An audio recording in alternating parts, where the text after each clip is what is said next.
বরিশালে অনুষ্ঠিত হলো নাগরিক সাংবাদিকতায় দক্ষতা উন্নয়ন কর্মশালার তৃতীয় দিনের কার্যক্রম, যেখানে অংশ নেয় বরিশালের বিভিন্ন শিক্ষা প্রতিষ্ঠানের শিক্ষার্থী ও নাগরিক সাংবাদিকতায় আগ্রহী তরুণেরা। লাল সবুজ সোসাইটির উদ্যোগে দ্য এশিয়া ফাউন্ডেশনের PERI প্রোগ্রামের সহায়তায় এবং ফরেন কমনওয়েলথ অ্যান্ড ডেভেলপমেন্ট অফিসের অর্থায়নে এই আয়োজন চলছে reclaiming civic space through dialogue and citizen journalism প্রকল্পের আওতায়। শনিবার বরিশালের ব্রাউন কম্পাউন্ডের ইউনিক মেডিকেল সার্ভিস ভবনের তৃতীয় তলায় দিনব্যাপী এই কর্মশালা অনুষ্ঠিত হয়।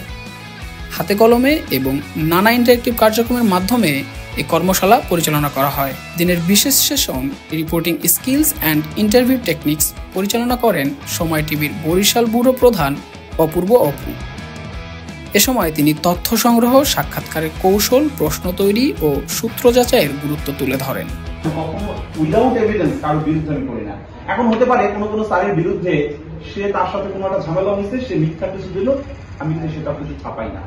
নিজেকে সেইভাবে তৈরি করতে হবে। এই যে তৈরির একটা অংশে আপনারা অংশীজন হয়েছেন আজকে, সেটা একটা পার্ট নিজেকে তৈরি করার। কন্টেন্ট তৈরির কৌশল নিয়ে সেশন নেন সাইদুজ্জামান শিপলু। একটা কিছু দিতে পারি তাহলে লাইটটা সফট হয়ে যাবে। আর সব থেকে ভালো জিনিসটা হচ্ছে বাউন্স করা। এই দেখেন আমি একটা সফট লাইট করলাম। তিনি গল্প গঠনের ধাপ, ভিজুয়াল প্রেজেন্টেশন এবং প্ল্যাটফর্ম ভিত্তিক পরিকল্পনার বিষয়গুলো তুলে ধরেন। অংশগ্রহণকারী তরুণেরা বলেন, হাতে কলমে শেখার সুযোগ পাওয়াটা তাদের জন্য দারুণ। এই প্রশিক্ষণ তাদের দক্ষতা বাড়াচ্ছে।